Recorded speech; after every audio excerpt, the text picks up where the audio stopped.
Respóndeme a la siguiente pregunta.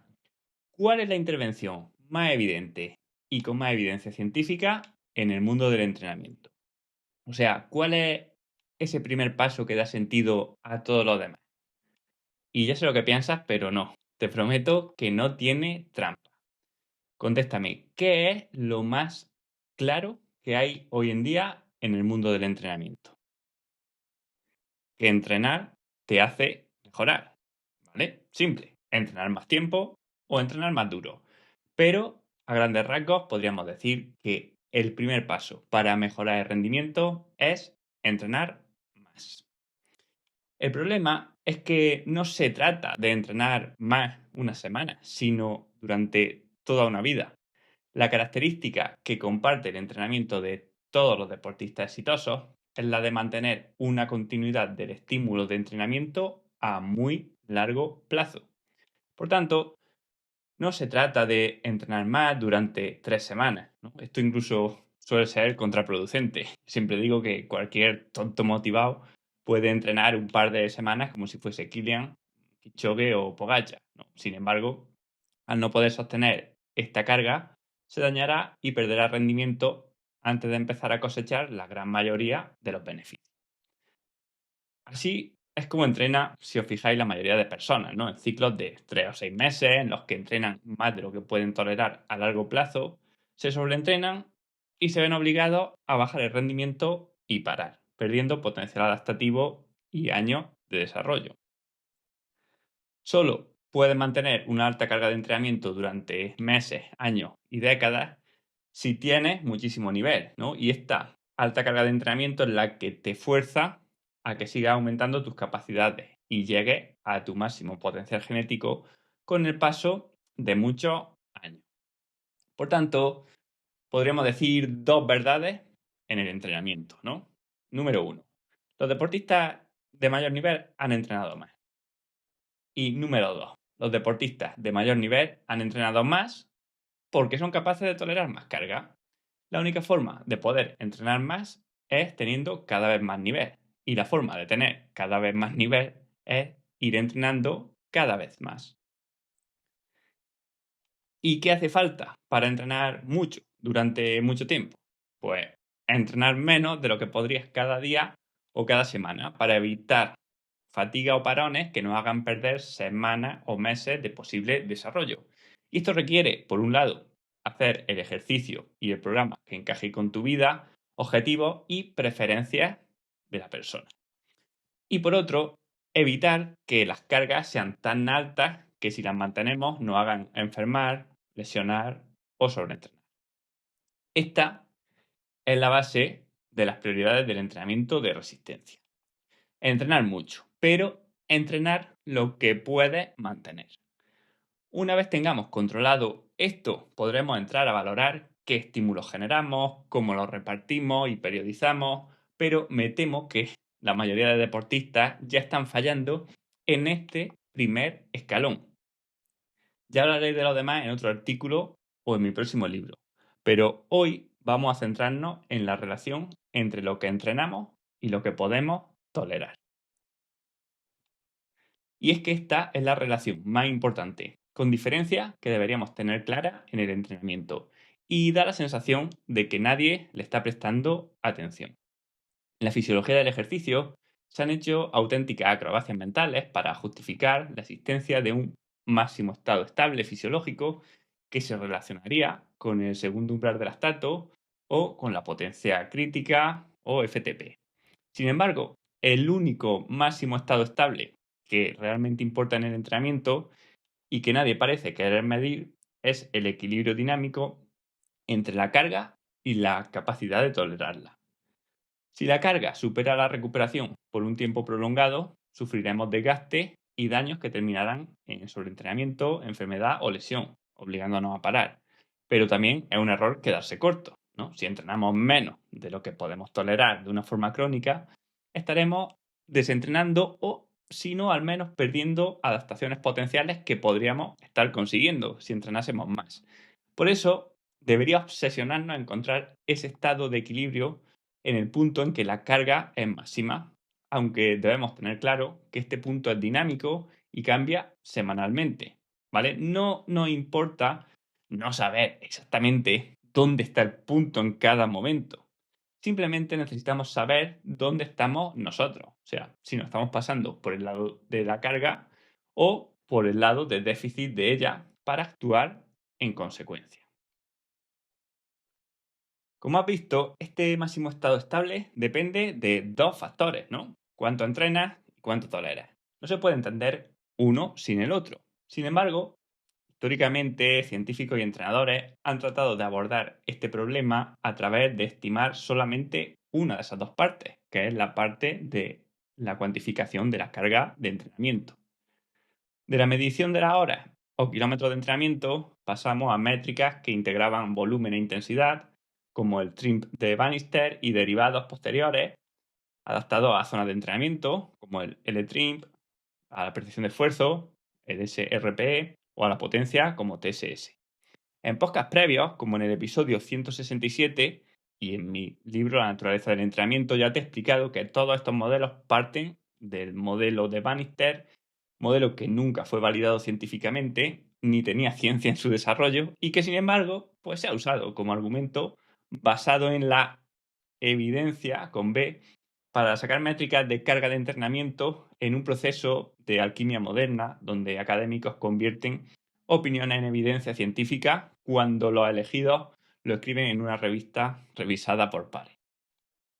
Y es curioso cómo, aunque todos sabemos los problemas de estos modelos a la hora de estimar la carga de entrenamiento, se siguen usando en el entrenamiento o para medir la carga en estudios científicos, bajo el fatídico lema de no hay nada mejor, o todos los modelos son erróneos, pero algunos son útiles. Y es que tratar de cuantificar la carga de entrenamiento tiene algunos problemas muy graves a tener en cuenta. Para empezar, comparar sesiones diferentes entre sí es un follón. Para controlar la carga de entrenamiento, las métricas y algoritmos buscan dar una puntuación de dureza a un entrenamiento. A veces usamos un solo dato, como las calorías, las horas o los kilómetros. Pero estas no son buenas, teniendo en cuenta la intensidad. Para ello, tenemos que unir en un algoritmo métricas que tengan en cuenta no solamente el trabajo o el volumen, sino también esta intensidad, como por ejemplo la potencia o la velocidad media o la potencia y la velocidad en zonas. Con todo, siempre seguiremos teniendo problemas a la hora de encontrar una puntuación o métrica que explique realmente lo que ha ocurrido en la sesión, porque hay muchísimos parámetros que no se pueden tener en cuenta. Por ejemplo, hacer los primeros 5 minutos a tope y los siguientes 55 minutos en zona 3 en una sesión de una hora no es igual de duro que hacer los primeros 55 minutos en zona 3 y apretar los últimos 5 minutos a tope, ¿vale? Hay muchísimos factores que no se pueden recoger solo con promedio o solo con máximo. Por ejemplo, el modelo de TSS multiplica, como sabéis, el tiempo en horas por la intensidad, ¿vale? Por el factor de intensidad elevado al cuadrado, para dar una puntuación de dureza a cada sesión. Sin embargo, no se ha mostrado ni demostrado hasta la fecha un motivo válido por el cual elevar la intensidad al cuadrado sea mejor que hacerlo a cualquier otro exponente. Sabemos que TSS peca de dar más importancia al volumen que a la intensidad, ¿no? Por ejemplo, 2 horas a un ritmo cómodo, zona 2, da la misma puntuación de TSS que intentar hacer tu récord de una hora, ¿no? Cuando todos entendemos a nivel práctico que el desgaste y la fatiga no es ni parecido, ¿no? Del mismo modo, otro problema de TSS es usar el tiempo en una escala lineal y no exponencial, ¿no? O sea, en TSS, por ejemplo, 4 horas a un ritmo son el doble de puntos que 2 horas. Sin embargo, en la realidad sabemos que 4 horas a unos vatios son mucho más duros que hacer 2 horas 2 días diferentes, ¿no? O sea, el efecto de las 2 horas primeras en el organismo hace que las últimas 2 horas cuesten mucho más que las 2 primeras, ¿no? Que sea mucho más exigente.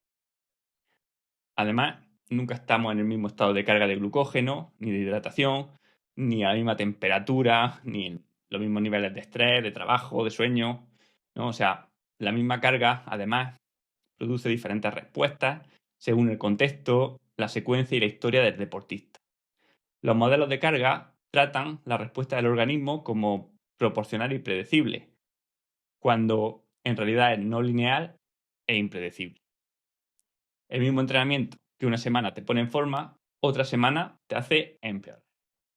Por tanto, incluso si llegásemos al punto de tener una métrica perfecta que realmente sea un reflejo del estímulo de una sesión, no podríamos saber qué estrés nos genera ya que hay cientos de factores que no se pueden tener en cuenta. E incluso arrastraríamos la fatiga de las sesiones previas o las adaptaciones también de ellas. Los deportistas amateurs piensan que estas métricas de carga de entrenamiento, como CTL, reflejan bien la realidad, porque pasan de no entrenar casi nada durante meses a ponerse a entrenar mucho, ¿no? Y obviamente, y como he dicho al principio del podcast, cuando entrenas mejoras, ¿no? O sea, si pasas de no entrenar a entrenar en serio, pues cualquier métrica de carga de entrenamiento va a correlacionar con la mejora, ¿vale? Ya sea los TSS, ya sea la hora, el TRIMP o SR. Pero en deportistas que entrenan todo el año de una forma seria, se encuentra poca correlación entre estos valores y el rendimiento real, y es algo lógico si entendemos que la carga de entrenamiento no nos dice nada ni del tipo de estímulo ni de nuestra respuesta a esto. Entrenar a ritmo, por ejemplo, de VO2 no necesariamente te hará mejorar el máximo consumo de oxígeno, ¿no? Igual que irte a altitud no necesariamente te hará mejorar tus niveles de hemoglobina, y comer sesos no te hará más inteligente. Bien, ¿cómo solucionamos esto? Porque pese a que mucha gente es consciente de las limitaciones de los modelos como TSS, ¿no? Incluso hacen artículos, posts o podcasts criticándolos, luego lo usan en la toma de decisiones o escriben libros y dan clases usando el CTL como la variable que controla la carga de entrenamiento en la toma de decisiones. Y si alguien pone de manifiesto esta incongruencia, contestarán, como os decía, con el dogma más nocivo que conozco. Todos los modelos de cuantificación de carga de entrenamiento son erróneos, pero algunos son útiles. O sea, que sabemos que son malos, pero los usamos porque no sabemos hacerlo de otra manera. Creo que la mayoría de entrenadores prefiere estar equivocado y tener algo a lo que agarrarse que estar en lo cierto, pero no tener la seguridad de estarlo, ¿no? O sea, es la eterna excusa de sí son malos, pero no hay nada mejor. ¿Y yo qué queréis que os diga? A mí esto no me vale. ¿Por qué? Porque creo que los entrenadores tenemos una responsabilidad hacia los deportistas. Yo te pregunto, ¿tú invertirías tu dinero basándote en métricas que solo reflejan una parte de la realidad? ¿Te casarías con una mujer porque te la recomienda un algoritmo de citas, ya que es la mejor métrica disponible que tienes hasta ahora? Yo no, ¿no? O sea, no es así como tomamos las decisiones en el mundo real. Entonces, ¿por qué lo debería hacer con algo tan importante como la carga de entrenamiento de mis deportistas? En el mundo real tomamos decisiones dinámicas, ajustando lo que esperábamos a lo que está ocurriendo, y por ende reajustando el rumbo cada poco para adaptarnos a un entorno que nunca es como pensábamos. Esto es lo que pasa en esta relación carga-recuperación. Incluso aunque pudiésemos medir bien la carga de entrenamiento, que ya hemos visto que no, hay un problema mucho más grande, y es la capacidad de tolerarla cada día, semana y mes es diferente. O sea, que incluso aunque copiase el mismo entrenamiento una semana y otra, una semana te estarías quedando por debajo de lo que podría estimular y otras semanas te estarías entrenando más de lo que puedes asimilar. Y esto es así porque las condiciones nunca son idénticas, ¿vale? Nunca, como decía, la misma temperatura, nunca te afectan igual los estresores de tu vida. Algo muy importante cuando no eres profesional y tienes trabajo, familia, ¿no? Coches que se rompen, hijos que se meten en problemas, ¿no? Y además, pues los mismos TSS, TRIP y horas de entrenamiento nunca te hacen exactamente de la misma manera. Pero lo que todo el mundo olvida, y es lo más importante, es que tu capacidad de asimilar las cargas y adaptarte cada semana es diferente. porque cada semana arrastra la fatiga de las anteriores y también las adaptaciones previas. Además, el efecto de la fatiga acumulada en el organismo no es lineal, ¿no? A veces podemos acumular más fatiga sin que empeore el rendimiento y de repente, si te pasa mucho, llega el día en que empeoras de golpe o enfermamos y lesionamos. Por eso, cuando los alumnos de máster, por ejemplo, me preguntan, o los deportistas, oye, Manu, ¿cuántos TSS habría que acumular en una semana de impacto para preparar una gran fondo? ¿Cuántas horas semanales hay que entrenar para preparar una maratón? ¿No? Yo siempre contesto lo mismo. O sea, no me puede importar menos cuántos TSS o cuántas horas haga. Lo único que me importa saber es si podría haber hecho más o deberías haber hecho menos. ¿Cuántas horas hacer para entrenar la maratón? Pues mira, si eres Kipchoge, muchísimas. Si eres Pepe García, pues muy pocas, o te eliminarás tú mismo antes de la prueba. Que la prueba sea larga y dura no quiere decir que tú, que eres el que va a recibir el estímulo de entrenamiento, pueda entrenar más de lo que pueda tolerar, ¿no? O sea, por muy dura que sea la prueba, tú eres el que entrena, ¿vale? O sea, el entrenamiento tiene que estar adecuado. Mira una cosa.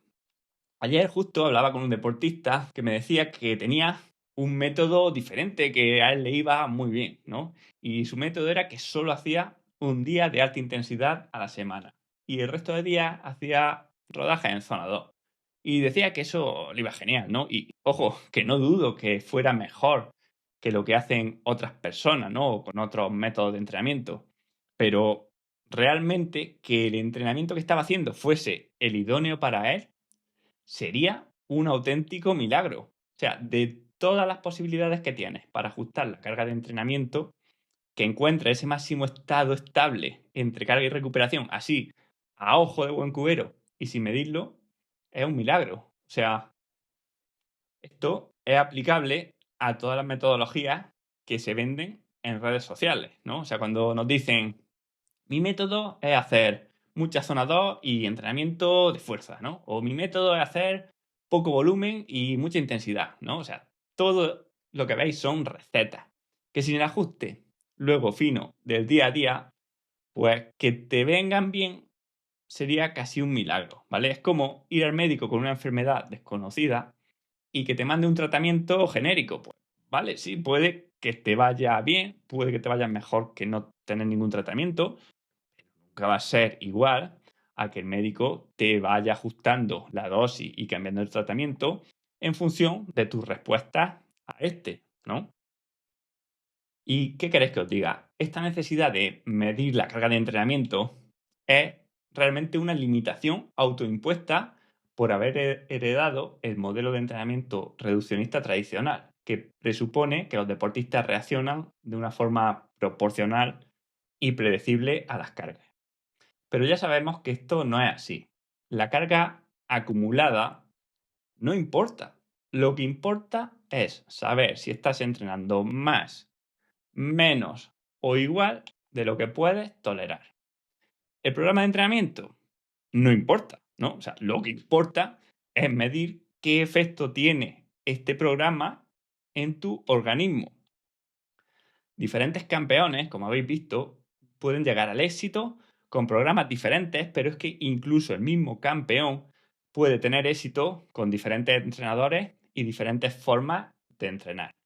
Por eso, lo que necesitamos no es tener una métrica de carga de entrenamiento para entrenar correctamente y ni mucho menos programas o métodos ideales y específicos copiados de otras personas. Lo que necesitas realmente son técnicas de gestión de sistemas complejos para saber cómo actuar en un entorno con un componente de incertidumbre que es inevitable. Dicho de otra forma, no necesitas ir a los Pirineos con un mapa de los Alpes. Lo que necesitas es aprender a orientarte y a navegar.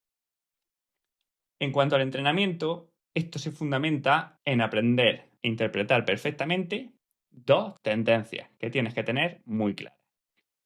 Una, tienes que saber la fatiga que el entrenamiento te está generando. O sea, si estás entrenando, como te decía, más, menos o igual de lo que puedes tolerar a corto y a largo plazo. Y 2, tienes que saber el efecto que está teniendo el entrenamiento en tu rendimiento. O sea, ¿estás mejorando, te mantienes o empeoras? ¿Qué está pasando en esfuerzos aeróbicos, en esfuerzos glucolíticos y en esfuerzos neuromusculares? Si tienes claras estas dos cosas, sabrás dónde estás y verás que sabrás qué hacer. Si sabes eso, sabes mucho más de lo que te podría dar un dato de carga de entrenamiento que además no te va a decir nada ni de la recuperación de esa carga ni del efecto positivo o negativo que te está generando.